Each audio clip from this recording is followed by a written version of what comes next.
it's Jen from Astro T Astrology. Welcome back to the channel. Today we're going to be talking about the lunar eclipse that is happening on May 5th in Scorpio. So if you remember from our video about the solar eclipse, the lunar eclipse is the full moon. So solar eclipse is the new moon and the lunar eclipse is the full moon. So it's the culmination. So the sun is going to be in Taurus and the moon is going to be in Scorpio, hence full moon in Scorpio. And it's the eclipse because it's right close to the nodes. Again, go back if you're unsure of what that means, go back and watch the video on that because I'm going to be introducing something new today, so I'm not going to get super into the nodes again. So definitely go back and watch that video on the solar eclipse and the nodes, so you can kind of refresh. So we talked about in the weekly forecast a few days ago about this week is a lot about getting rid of baggage.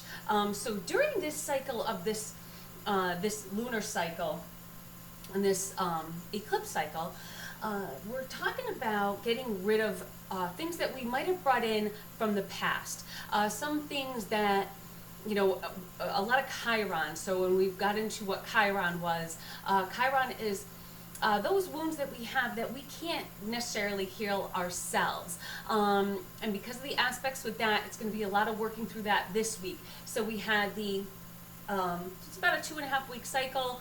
We had the new moon starting with the solar eclipse, and then this is kind of like, you can see how it's building through the couple weeks until we get to the full moon at the end of next week. You know, what exactly this is all about. And, you know, if you look in your chart, you'll see, and, you know, where you're feeling this, where you can kind of work with this energy. So remember that Chiron, again, is that part of you that you don't heal on your own. It's that wound that you got from the past, something that you were even born with, something that happened to you that you just, that keeps creeping its ugly head. So trying to get past that so you don't bring all this negative energy into new relationships and new things that you're doing, so you can start fresh. You know, this would be a great time to maybe talk to somebody. You know, maybe reach out to a friend that maybe went through the same thing and they can help you through it. Reach out to a family member. If it's something that happened in your family, maybe they'll understand because they might have went through the same thing.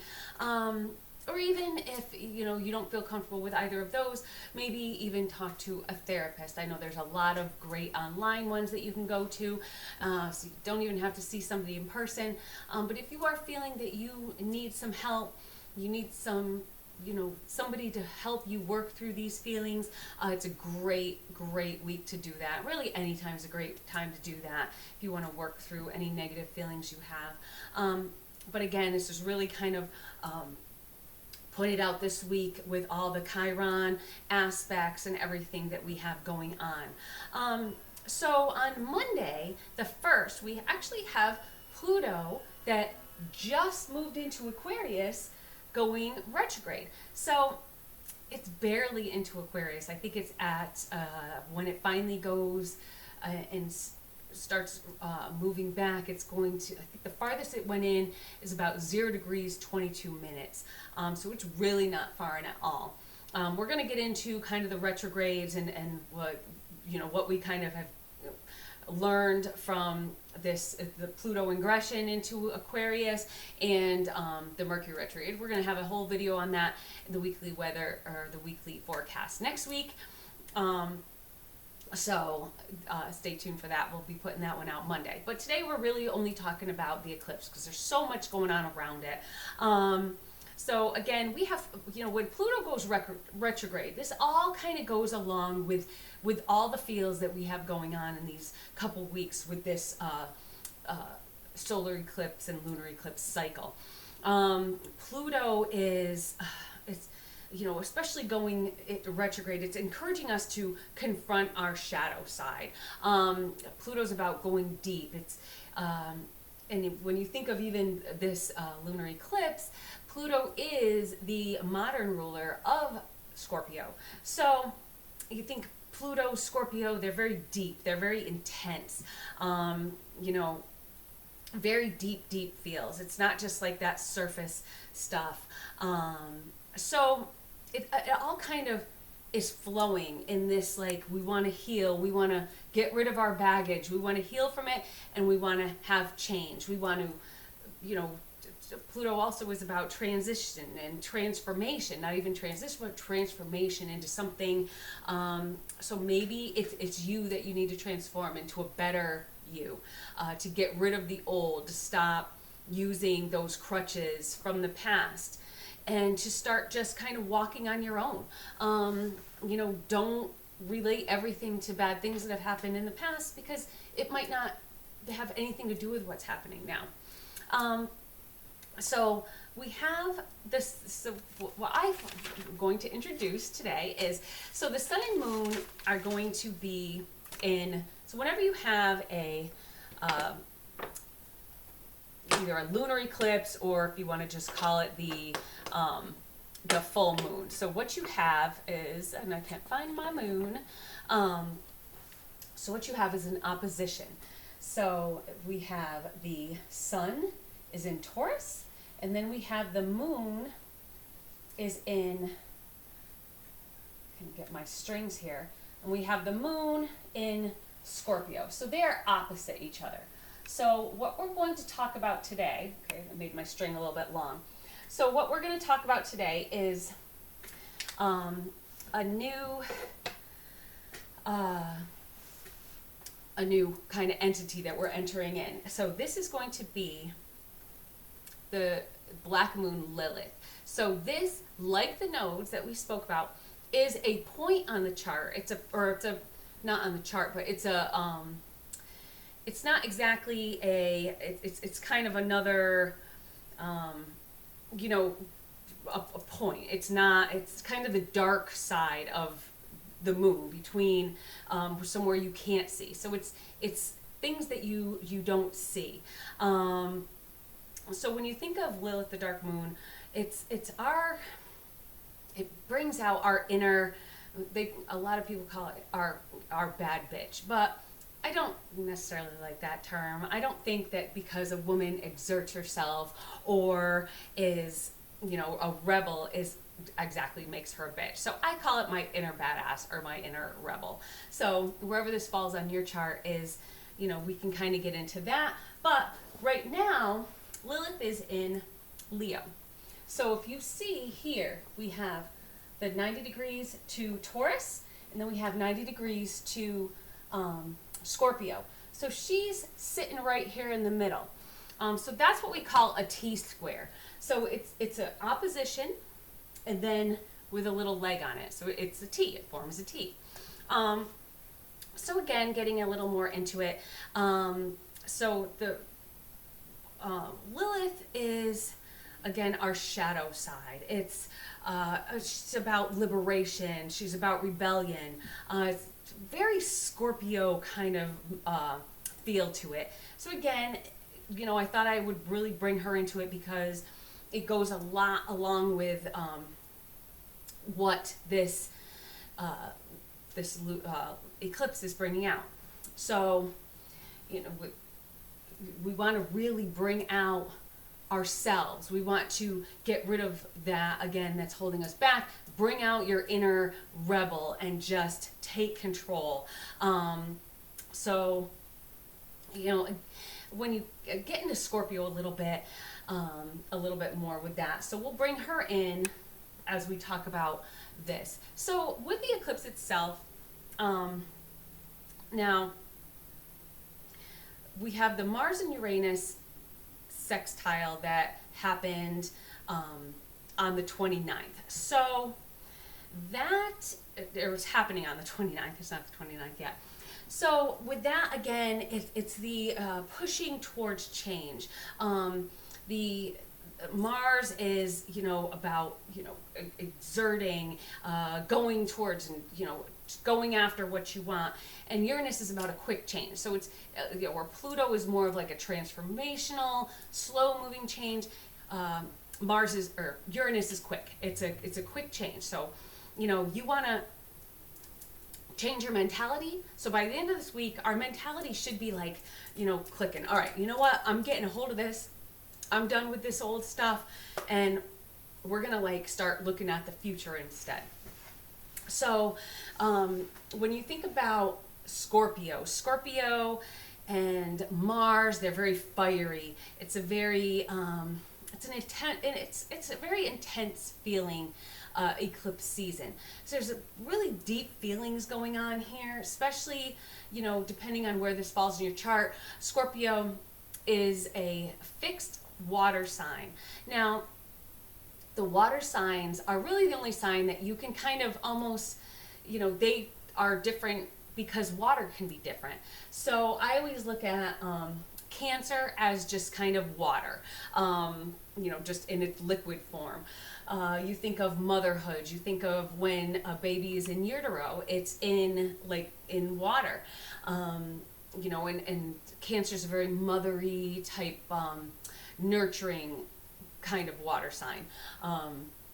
Then we have Scorpio, which is a little tougher. You think of scorpion, you think of kind of like a hard shell.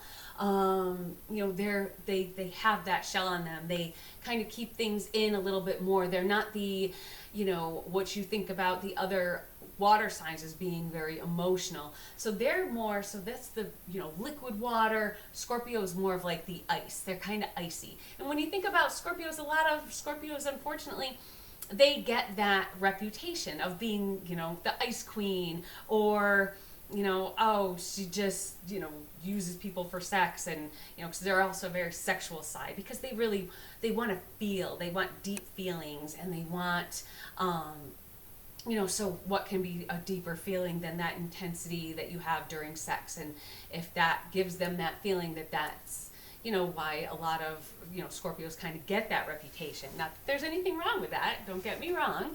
We should all be enjoying that this eclipse season, because, hey, when in Scorpio.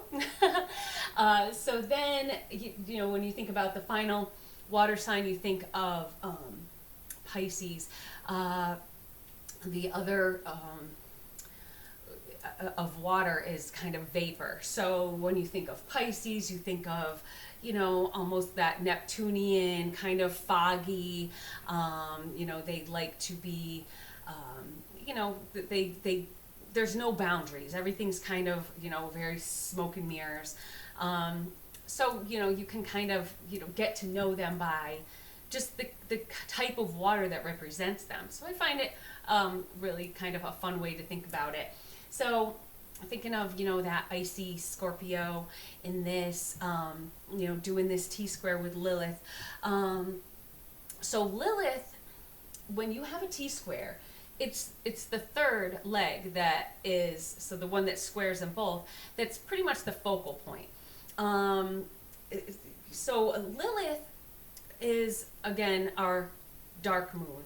So what Lilith represents in the chart, so what they have said about her is that she was the actual first woman. So even before Eve. So she rebelled. She said, I am not just falling in line to what God says. I'm not falling in line to what Adam says. I'm my own person. So this is where she gets this rebellious, kind of no holds barred, going after. Lilith in your chart is about where you're feeling constrained, where you're feeling held back, what you feel like, people are keeping you under control, and where you want to escape from. So you want to feel that inner Lilith in you and really just bring it out and, illuminate your inner self, and just don't let, people, things control you.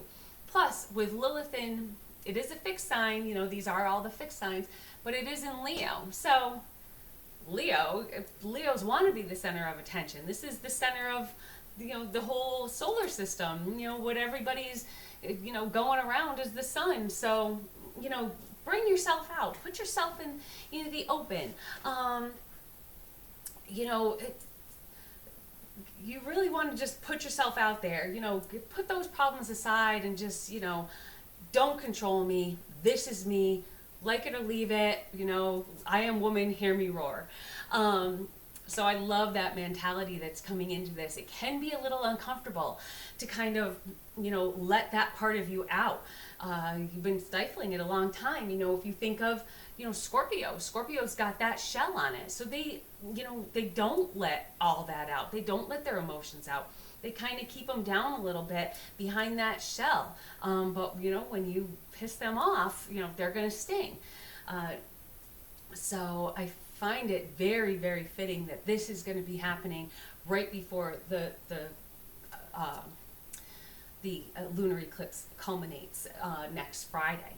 And so then we have, we do have the moon in what we call its fall. So the moon is at pretty much its most depressed place in Scorpio.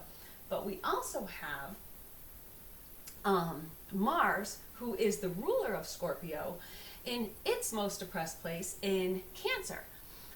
So what we call that, and so Cancer is, or the moon is the ruler of Cancer, and Mars is the ruler of Scorpio, the traditional ruler anyway, where Pluto is the more modern ruler. So again, with the rulerships that are dual rulerships, instead of one and the other, I always like to kind of blend them a little bit. When you think about Scorpio, you can't help but see the Pluto in there and see the Mars in there. But so because they're both in their own happy place, their own dignity, or they're each other's dignity, that means they're in mutual reception. So they might not be happy where they are, but because each other's there, they're both kind of helping each other out. So it's kind of like, if you're walking through mud or something like that, and your friend is there, and you're both walking, and you're both getting through it good because you're helping each other. That's kind of mutual reception. You're working through it together. So they're kind of working through it together. The Mars and the moon are working together again to bring Lilith out, who's right over here. Fix signs. They might have some trouble getting going. We think about again the trudging in mud with Taurus. It might be slow going. Pluto, slower transformation, but if you just stay with it, it's going to happen.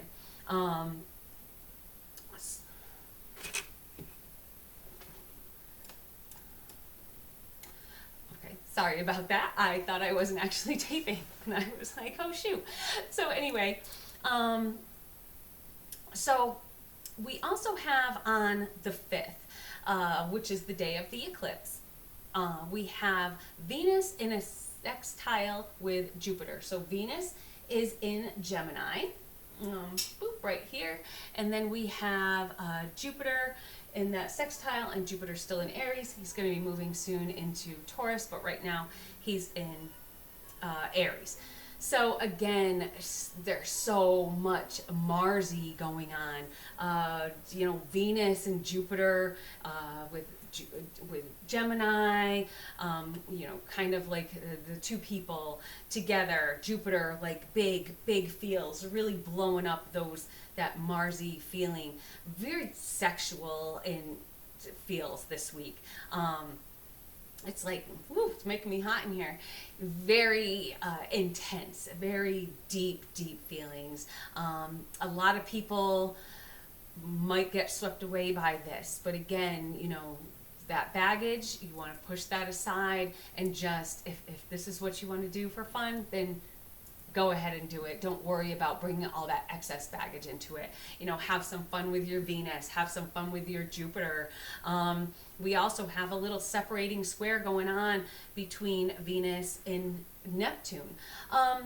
So when you have a Venus and Neptune square, that's kind of, it's making you see things that you want to see. Again, in relationships, seeing things with rose-colored glasses. This is separating right now, so maybe you're kind of getting away from that. So like, I see what's going on here, and I'm not falling for it anymore. And, but So I'm going to do this. I'm going to do my thing and bring out my inner Lilith, and I'm just going to really get out there and just be me, and it's going to be fantastic. So if you're thinking, so this is, Lilith is in transit. So again, Lilith in transit right now is in Leo. But, so, it's about, that kind of child star syndrome. If you have it in Leo, it's that, you want to bring out your inner child instead of always being that adult, always being that person in focus. You want to be a child again. If that's where you have Lilith. So you really will be feeling all these intensities, especially if you have anything in the fixed signs, if you have any of your angles, or if you have your sun or moon or any of your personal planets in the fixed signs. 'Cause so much is happening in these fixed signs with, the eclipses, with the sun, the moon, so much going on in Taurus with Uranus in there, just all sorts of that fixed feelings going on. So through the chart, so if you have, your Lilith, which looks like this, it's kind of the black moon with a little, femme sign, a little Venus on there. It makes it a little femmed up. So if you have it in Aries, it's kind of a fight or flight mentality. You're gonna, use your passion and your fight to help you. That's your inner rebel. That's your inner, the things that are holding you back. You need to find your way to fight out of it. Really use that Mars. Again, remember, Lilith is about the things that are trying to constrain you, trying to hold you back. The things that you might have a little bit of discomfort with, where you might feel a little demonized, where you might feel like you're kind of put down for it almost. Like people, like, oh, this one with, her, the way she acts, and she's so, bold, and, so you don't want to feel that way. This is you. This is, this is your chart. You can't help sometimes the way you are. This is just how things are made up. So then if you have your Lilith in Taurus, that's, a lot of, you might feel constrained almost by your obsession with money, your obsession with your things. You might be a hoarder. You might be you might work too much because all you care about is making money and what you can do to, that new, get rich quick scheme. If you have it in Gemini, you might have a little trouble, if you can believe it, about some Geminis, kind of expressing yourself. Maybe not wanting people to judge you based on your what you feel about something, and you might think that going with the flow might be better, but you need to share your own ideas, your own, and maybe this will transform the whole situation. Maybe that's what the situation needs, is your input. So that's how you release that inner kind of rebel. When you have it in Cancer, sometimes there's some repression from some kind of trauma that might have happened to you when you were young, something in your family. Maybe there was some neglect there, something that, kind of still, you were kind of left by yourself, and you want to demand, I need this attention, I need more, and you want your needs to be met instead of being stifled. So that's where you have to bring that up. You have to use your inner Lilith to fight that. Say, like, I am not going to sit back and just be ignored. Nobody puts baby in a corner. So then we already talked about Leo, where it's that kind of that child star. Maybe when you were young, you were the center of attention. You're that person that, maybe was the BMOC in school, and then once you get out of school, you're just, kind of one in the crowd. You have to be that person again. You want to, relive that childhood, just be like, it wasn't all about just popularity and all that. This is who I am. And I'm not going to be fake just to be popular. I'm going to be me, and I'm going to be childish and fun, and I'm going to play instead of being serious. So that's kind of its Leo. Virgo can be very self-critical. Maybe you don't have enough trust in yourself, and you kind of hold yourself back in that way. You don't think you're good enough to do something.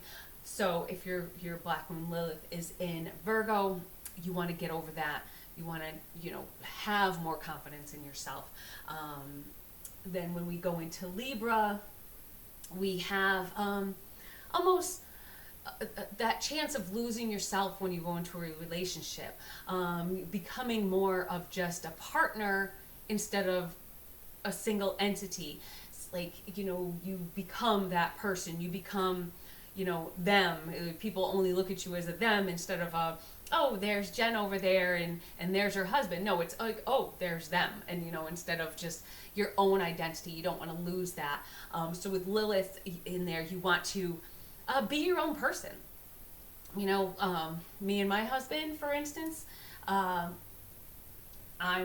Libra. I'm a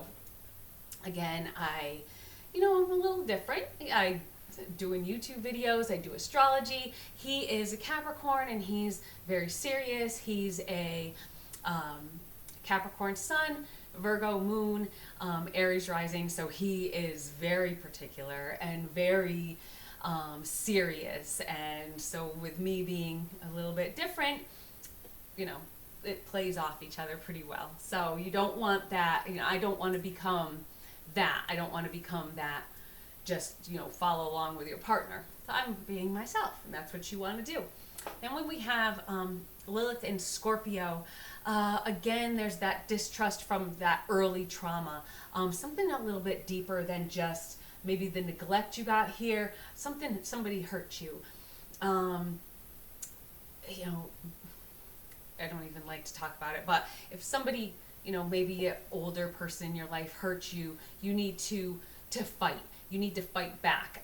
Don't hide those things. A lot of times you want to bring that out. Say like, this person did this to me, and use that inner confidence, that inner, rebel to just look, this is going to stop, and I am going to, tell what happened. That's Scorpio. It's really deep. When we have Sagittarius, maybe you had some learning disabilities when you were young, that you have to get over, dyslexia maybe, something that kind of maybe kept you back from learning properly. Maybe teachers, I know I was left-handed growing up, teachers made me hold my paper weird. I got like bad grades in penmanship because, right-handed, and you're trying to write this way. So, any of those little things, could be what, maybe it was religious-wise, you were stifled because of the religion you were in. Maybe, oh, you can't do that, you're this, so you have to, be a good little girl and go to your private school, but maybe it was a little too much for you, and it held you back a little too much from being yourself. Capricorn, you're obsessed with your reputation.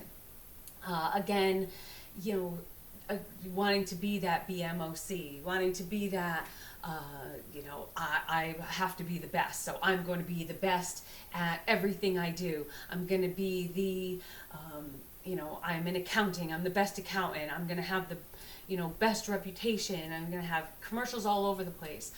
So maybe that will obsess your life, and you won't have enough time for maybe your partners or even your home life. You always look at polarities to see what you might have to go towards. Aquarius, maybe you were a little bit awkward growing up. Maybe you were a little different. Maybe your styles weren't like everybody else. And people might have, teased you or made fun of you, how kids can be. But use that Lilith to be like, this is who I am, and own it. And nowadays, everybody is really getting past that. And it's not all about having the best Nike sneakers.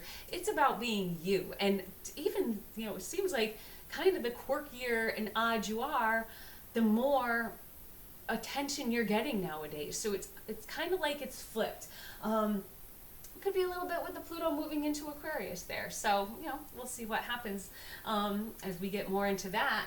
Now that it's going retrograde, it's going to go back, so we'll see what happens over the next 20 years. Finally, we have Pisces. Overly intuitive. I feel like maybe you sense too much. Your feels are a little too deep. You take on other people's problems. You take on their emotions. Somebody around you sad, you're sad. Even the intuitiveness with being, feeling, other people talking to you, feeling like even psychic feelings. Maybe that's all going to be too much for you. So maybe you have to kind of, meditate, focus on, blocking out these voices that are all around you and just focus on what's happening in the now. Be where your feet are. So that's about it. I hope you learned a little bit about our new Lilith, our new point in the sky. Well, she's not new, but she's new to our channel. So we are, again, going through the eclipse next week.